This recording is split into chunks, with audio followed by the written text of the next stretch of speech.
श्री स्वामी समर्थ. नमस्कार सर्वांना. मकर संक्रांती 2026 या दिवशी चुकूनही हा एक रंग घालू नये. संक्रांतीला एका वस्तूचे दान नक्की करा, सर्व समस्या दूर होतील. प्रत्येकाच्या जीवनामध्ये काही ना काही समस्या असतात. आपण आपल्या हातून जे काही पाप झालं आहे किंवा आपल्या हातून काही चुका झाल्या आहेत त्या आपल्यालाही माहिती नसतं. कळत न कळत काही चुका झालेल्या असतात, काही पाप झालेलं असतं.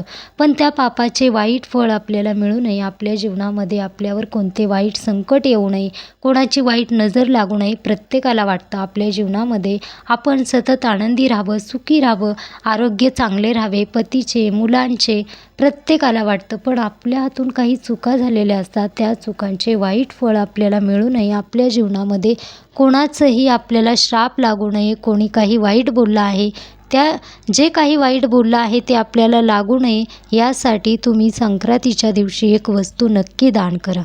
खूप प्रभावी वस्तू आहे. तुमच्या जीवनामध्ये ज्या काही चुका झाल्या आहेत, ज्या केल्या आहेत किंवा पाप घडलं आहे, त्या पापाचा नाश व्हावा यासाठी पांढरे तीळ थोडेसे नक्की दान करा. संक्रांती दिवशी आपण पांढरे तीळ दान केल्याने खूप शुभ मानलं जातं. पांढरे तीळ दान केल्याने पापाचा नाश होतो, तसेच जीवनामध्ये कोणत्याही अडचणी किंवा वाईट संकटे येत नाहीत. त्यासाठी पांढरे तीळ नक्की दान करा. तसेच संक्रांतीच्या शुभ दिवशी तुम्हाला थोडेसे पांढरे तीळ आंघोळीच्या पाण्यामध्ये टाकून आंघोळ नक्की करायचे आहे. खूप शुभ मानलं जातं. कोणी काही वाईट बोललं आहे, कोणी वाईट श्राप दिला आहे, कोणाची वाईट नजर लागली आहे, अंगामध्ये निगेटिव्हिटी आहे, ते पूर्णपणे निघून जाते. त्यासाठी पांढरे तीळ नक्की टाका आणि आंघोळ करा. पिवळा रंग वापरायचा नाही. 2026 संक्रांत आहे. 2026 ही पिवळ्यावर आली आहे. संक्रांत पिवळ्यावर आहे, त्यासाठी पिवळा रंग पूर्णपणे वर्ज्य करायचा आहे.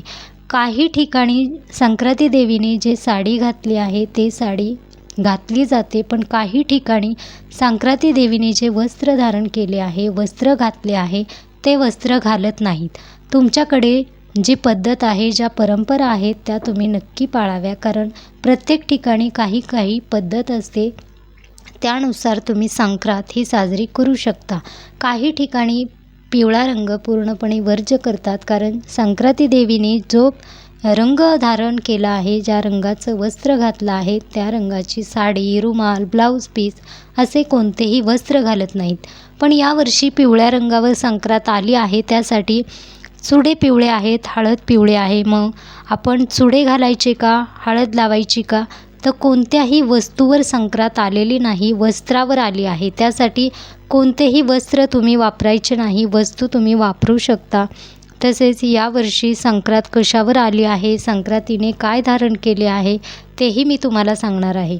पण आपल्या जीवनामध्ये काही वेळ असते. संक्रांतीची वेळ ही खूप महत्त्वाची आहे, खूप शुभ दिवस आहे. या दिवशी पांढरे तीळ अवश्य दान करा, कारण दान केल्याने आपल्या जीवनामध्ये ज्या काही अडीअडचणी आहेत, कोणाची वाईट नजर लागली आहे, ते सर्व काही दूर होतं, पापाचा नाश होतो. यासाठी तुम्ही पांढरे तीळ तुमच्या इच्छेने दान करा. तुम्हाला जेवढे करायचे आहेत तेवढे तुम्ही करू शकता.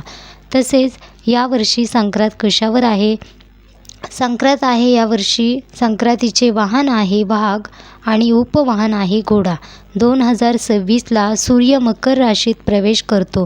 संक्रांतीने पिवळे वस्त्र धारण केले आहे. यावर्षी पिवळ्यावर संक्रांत आली आहे, त्यामुळे पिवळे वस्त्र कोणीही घालू नये. तसेच पिवळा रुमाल, पिवळे ब्लाऊज कोणीही वापरू नये. तुम्हाला वाटेल हळदी कुंकू, ते तुम्ही वापरू शकता, कारण वस्तू आहेत, वस्त्र नाही. त्यासाठी हळद किंवा चुडे तुम्ही वापरू शकता.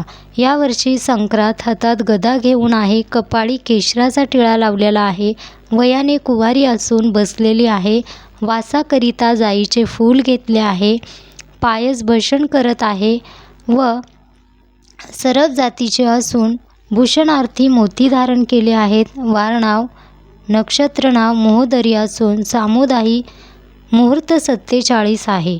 संक्रांत पूर्वेकडून पश्चिमेकडे जात आहे आणि वायव्य दिशेला पाहत आहे. याप्रमाणे 2026ची संक्रांत आहे. संक्रांतीला काही नियम नक्की पाळावे, कारण ज्या काही आपण चुका करतो त्या चुकांचे काही वाईट गोष्टी आपल्यासोबत घडू नये, वाईट घटना घडू नये यासाठी आपण काही नियम नक्की पाळावे. कारण प्रत्येक ठिकाणी काही ना काही पद्धत असते, काही ना काही त्यांच्या पद्धतीनुसार संक्रांत साजरी केली जाते. पण तुमच्याकडे जशी पद्धत आहे तशी तुम्ही संक्रांत साजरी करू शकता. पण पिवळा रंग तुमच्याकडे वर्ज्य असेल तर कोणताही पिवळ्या रंगाचं कोणतेही वस्त्र वापरू नका. त्यामध्ये छोट्यात छोटंही वस्त्र कोणतंही वापरू नका.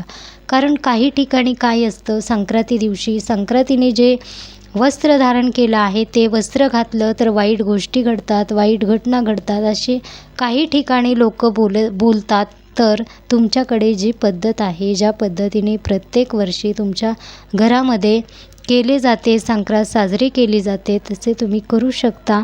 तर यावर्षी या पद्धतीने संक्रांत साजरी करा. आपल्या जीवनामधील काही वाईट गोष्टी आहेत त्या दूर करा. श्री स्वामी समर्थ.